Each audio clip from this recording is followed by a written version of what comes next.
If I looked at your finances today, I could probably tell you in under a minute whether you are leaving money on the table. Not because you bought the wrong stock, not because you sold too early, but because your money might be sitting in the wrong place entirely. You see, most people fall into one of three traps. The first group leaves their money in a savings account, earning next to nothing, while inflation quietly eats it away. They think they are playing it safe, but money sitting there isn't neutral. It's an active decision to accept a return that's slowly losing to inflation. The second group swings to the other extreme. The moment salary lands, they're already looking for the next stock to buy. They hear a tip from a friend, they see post on X, or somebody says this stock is about to explode, and before you know it, they have already bought into something they haven't even taken time to understand. Then there is the third group. And honestly, this is the group I think is growing the fastest. You see, as of April this year, Nigerians have over 5.6 trillion naira invested in money market fund. Now, don't get me wrong, that's actually a good thing. I'd rather see your money in a money market fund than sitting idle in a savings account earning virtually nothing. But here's the mistake almost nobody talks about. People discover money market funds and then they stop there. They treat it like the finish line, when in reality, it's supposed to be a transition point. A money market fund isn't where your wealth compounds forever. It's where your investment decisions actually do mature. And that brings us to the question this whole video is trying to really answer. How can a Stanbic IBTC money market fund help you make higher returns from the stock market? Now, the answer might surprise you. It doesn't increase your returns directly. What it does is something far more valuable. It improves the quality of every investment decision you make afterwards. And if you have been on this channel for a long time, you already know something I have said many times. Better decisions lead to better returns. So let me show you how the framework I use actually work. Now, I want you to picture a ladder. Don't complicate it, just picture a ladder. Now, imagine that every naira you own is standing on one of those rungs of the ladder right now. Whether you have ever thought about it that way or not, I call this the money ladder. And once you understand it, you will never look at cash the same way again. Because here's what most people usually do assume. They think money has only two states. Either it's cash or either it's invested. But that's not how smart investors think. To them, every naira has a job. And depending on the job it's doing, it belongs on a different rung of the ladder. The mistake isn't just buying the wrong investment. Sometimes the mistake is putting money into an investment before it's actually earned the right to be there. That's the idea I want you to keep in the back of your mind throughout the course of this entire video. You see, money should move up the ladder only when the numbers justify it. Not because you are excited about an investment opportunity, not because everybody else is buying into that opportunity, not because you are tired of waiting, only because it has earned that promotion. Now, throughout this video, we are going to follow one simple number, which is 1 million naira. Now, I'm not assuming everybody watching this video has a million naira. Some of you do have less, some of you have much more. We are, simply using it because it's an easy number to visualize, and the math do scales exactly the same way whether you're investing 10,000 naira, 100,000 naira, or 10 million naira. Now, I want you to think of this money as an investment capital, money that is available to be invested but hasn't been invested yet. Now, let's start at the bottom, which is rung 1, idle capital. This is the easiest rung to understand because nothing is actually happening in this rung. Now, take that 1 million naira and leave it in a regular savings account for the next 12 months.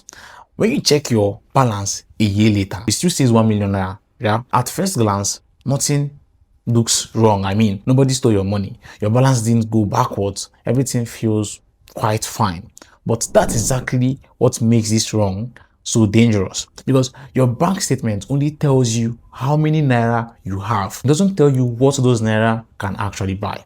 Now, let us use today's inflation rate of about 15.93%. That means while your bank balance stayed exactly the same, the purchasing power of that money did not. Food became more expensive, transport became more expensive, electricity became more expensive, life kept moving, but your money did not move. So by the end of the year, that same 1 million naira buys roughly what about 840,000 naira buys today. Now think about that for a second. On paper, nothing changed. You're still seeing your 1 million naira, but in reality, you became poorer. And that's why I keep saying something that sounds, strange the first time you hear it, which is cash is never neutral. Choosing to leave money idle is still an investment decision. It's just an investment that's giving you a negative real return. Now, that's wrong one. And without even realizing it, a lot of people have money sitting there, money they want to invest, sitting in a savings account. Now, naturally, after saying wrong one, the next question becomes, okay, Micah, if my money, the money I want to invest shouldn't just sit idle in a savings account, where should it sit? Now, this is where we move to the second wrong. This is what I call the staging capital. And I love that name because that's exactly what this money is doing. It's not idle anymore, but it hasn't become an investment yet. It's preparing for its next job. Now, this is where I think a lot of investors make a little mistake. They think the moment money isn't being spent, it must immediately become invested. I don't think that's actually true, because investing isn't just about buying an asset, it's about buying the right asset. And those are two completely different things. Sometimes the smartest investment decision you ever make in your life or as an investor is not investing today. It's making sure your money is still working while you wait for something worth investing into or even owning. That's what staging capital is for. Imagine taking that same 1 million naira you have been following, instead of leaving it in a savings account earning practically nothing, you move it into the Stanbic IBTC money market fund. Now, something interesting happens. That money doesn't stop working. It simply changes its job. Instead of sitting there, it's now earning you roughly 16,000 naira every month. Do nothing else. Don't buy a stock. Don't buy a bond. Just let it sit in your staging capital account, which is a money market fund. And by the end of the year, that same 1 million naira has generated almost 200,000 naira. Now, think about that for a second. The same 1 million naira, one decision, completely different outcomes. One person decided to leave the money they want to invest, sitting in a savings account, waiting for an opportunity. Another person staged it. That's why I don't like saying your money is waiting, because waiting suggests nothing is happening. This money is working every single day. It's just working differently. Now, here's something that surprised even me. At the time I'm recording this video, the Stanbic Money Market Fund is yielding around 19.63%. The latest one-year treasury bill is paying around 17.66%. Normally, those two stay fairly close because money market funds invest heavily in treasury bills and other short-term instruments. But right now, the money market fund is actually paying slightly more. Now, let me be clear, guys. I'm not saying that is going to stay like this forever. No. Rates actually do change. Treasury bill rates change as well. Money market funds yields do change. The number isn't the lesson. The principle is the lesson. The money now has a benchmark, and that benchmark changes how you should think about every investment you make from today going onward. Now, before we go any further, there's something I want to clarify. I usually like to have two money market funds accounts. One is for my emergency fund, and then one is for my staging capital, which is money I want to invest. So we just want to assume that this 1 million naira that we have been using to visualize so far is investment capital that you want to deploy, and you don't have any need to build an emergency fund because you do have one, right? So while I'm reading annual reports, waiting for earnings, watching valuations, or simply deciding whether a company deserves my capital, my investment money isn't sitting idle. It's still earning. That changes the psychology completely, because now I'm no longer under the pressure to buy something. I can afford to be patient, and patience is one of the biggest advantages an investor can have. Now, this is where some of you are probably looking at me and thinking, Micah, hold on for a second. If Stanbic IBTC is already paying me almost 20% returns, why should I even bother buying stocks? Honestly, that's exactly the question you should be asking. In fact, if you have never asked yourself that question, you're probably investing the wrong way, because here's the rule I have come to live by. Money should never leave staging capital unless the investment has earned the right to receive it. Now, read that again. Earned, not hyped, not trending, not because everybody on social media is talking about it. It has to earn the right. And how does an investment earn that right? Simple. It has to convince me that over time, it can do better than what my money is already earning while it is staged. Now, think about what that means for a moment. If your money is already compounding safely in your staging lane, why would you move it into something expected to do worse? You wouldn't, right? I mean, if you go ahead to do that, would actually mean that you're moving down the ladder, not up it. So every investment has to clear a hurdle, and this hurdle is not a hurdle that was created by me. It is a hurdle created by what my money is already earning in returns. And once you understand this concept, something changes in your head. You now stop asking, is this stock a good stock? Is this a stock I should buy now? And you start asking, is this stock good enough to deserve my capital? Those are two completely different questions. And once you ask that second question, you now need a way to answer it. And that's where the next idea comes in: free cash flow yield. Now, you don't want to let that name deceive you. The idea is much simpler than it sounds. Forget about dividends for a second, forget earnings, forget headlines. You see, every business exists for one single reason, which is to generate cash. Cash is what pays dividends. Cash is what pays debt. Cash is what opens new factories. Cash is what buys back shares.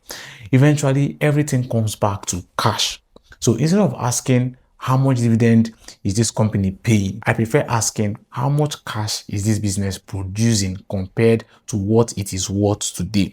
That's all free cash flow yield is trying to, measure. Now, let's put some numbers to what I'm saying. Suppose there is a Nigerian company on the exchange that is worth over 10 billion naira.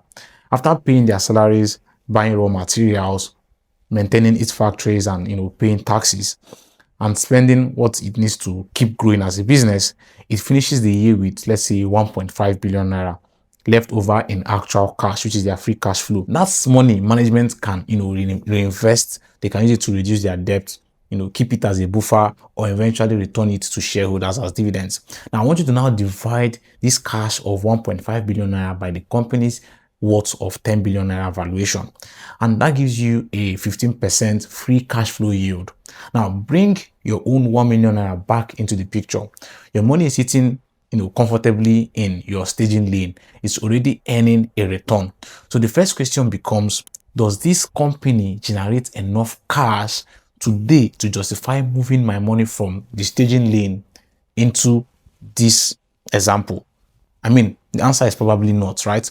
15% is still below what your staging capital is already earning for you.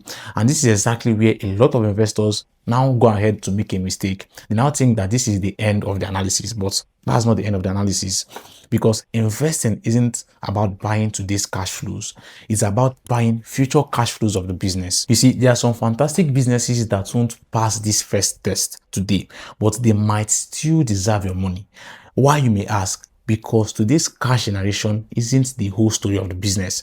Maybe the company is reinvesting aggressively into projects that will, produce more cash over the next 5 or 10 years. Maybe management has a long history of allocating capital exceptionally well. Maybe the business has pricing power that's only beginning to show up. Or maybe it's operating in an industry with a very long route, runway ahead of it. Those businesses might fail today's hurdle of 15% while still comfortably beating it over time. That's why I don't just use that free cash flow yield as my final decision, but I also like to put it as my decision process. I just use it as my starting point. It tells me where to begin asking better questions, which now brings us to the second filter, which is the quality filter. Because now that I have looked at today's cash generation, I want to understand whether this business can produce even more cash tomorrow.